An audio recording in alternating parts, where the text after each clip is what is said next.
How do I get my needs met? Hey, I'm Sharon Pope. I'm the love and relationship coach for women who are struggling in disconnected marriages and trying to figure out, can they stay and make it work? Or is the only answer to lovingly release it? If you like what you hear, I hope that you'll subscribe to my channel.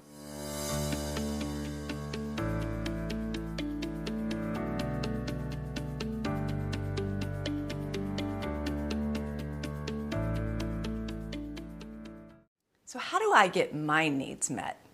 This is a really common question among my clients because they feel like they are meeting everybody else's needs and nobody's really tending to their needs. So let me ask you, has anyone just walked up to you this week and said, "What can I get for you? What is it that you need? I'd like to provide something for you." If someone has, that's amazing and I'm excited for you. But if nobody has, and that's probably most of you, the thing is, we're all just in survival mode right now. You are, probably your spouses as well. But here's the thing, women are socialized to put everyone else's needs before their own, where men have not been socialized in that same way.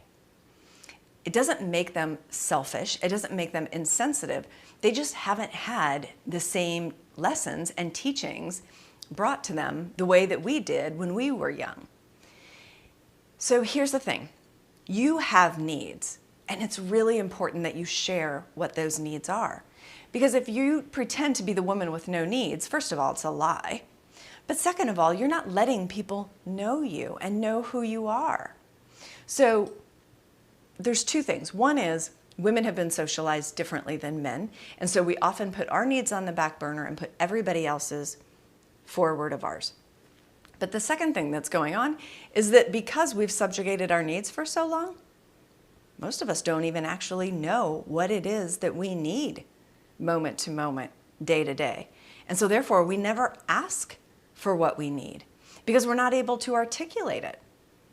So I want to give you 3 steps that will help you get your needs met much more frequently. So the first thing I want you to do is to be able to have a conversation with your husband about your needs. But I want you to ask him the questions first. And those 2 questions are, what is it that you feel like you need most right now? That's the first question. The second question is, when you have that, how will you feel? And let him answer. When you let your partner communicate first, I promise you, when it comes time for you to be able to share, they're going to be so much more receptive to hearing what it is that you have to say because you were able to listen to them when they were sharing. But the other thing that you're going to understand is the why behind what it is that he needs. So let's say that he says he needs more alone time. And you say, okay, great. Let's say that you have more alone time. How will that make you feel? And he says something like, you know, it's going to make me feel calmer. I might even be more present when I am with you and the kids. Okay.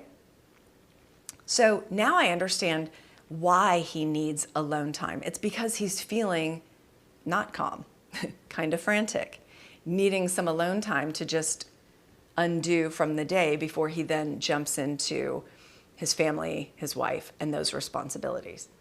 So then the second piece is that now you have the opportunity to share what is it that you need most right now, and how will you feel when you have that thing. The thing is, most of our husbands, if they knew exactly what we needed to feel loved, adored, cherished, important, appreciated, they would do it. But we don't tell them and we don't ask for our needs to get met. So instead, they do nothing because a confused mind always does nothing. And the thing I would encourage you to do is to really think about this because we have to know these answers for ourselves. So for instance, if someone asked you right now, what do you need most right now? Would you know what to say? Do you know what you need? Do you know how it would feel when you had it? And don't just say great, go deeper than that. I would feel supported, I would feel loved, I would feel appreciated, I would feel seen or heard. Because he probably wants you to feel all those things. He just doesn't know the path to get there. Now, the third question to ask, and this is, I call it the money shot question because it's so important. And I learned this from Alison Armstrong's work. And the question is, what do you need from me in order to provide what I need? Right? So the first step was he gets to say, what does he need and how will he feel when he has it? Second step is you say, what do you need and how will you feel when you have it? The third step is, what do you need from me in order to provide me what I need? And don't be surprised. It's probably not a big deal. It's probably something like, well, if you could notice it and appreciate it, I think that would be great. Or if you could just say, thank you, and give me a kiss on the cheek, that would be amazing. It's probably something really small that if you gave to him, he would be willing to give to you. The thing is, he has needs and he wants his needs met. You have needs and you want your needs met. But most often what we do is we withhold until we get our needs met. But then you're both withholding and neither of you are getting your needs met. There's such a simpler way. And when you start to be the first one to take that step forward and really go looking for what is it that my partner needs and how can I better support them, they're going to be so much more willing to now dive in and understand and want to meet your needs. But don't be shy about expressing them because it's important for them to know you. They have to know that you have needs and they have to know what those needs are. All right, I hope that was helpful for you. If it was, I hope you'll give this video a thumbs up and I hope you will subscribe to my channel. If you want to know when a new video comes out, just hit the red bell in the upper right corner.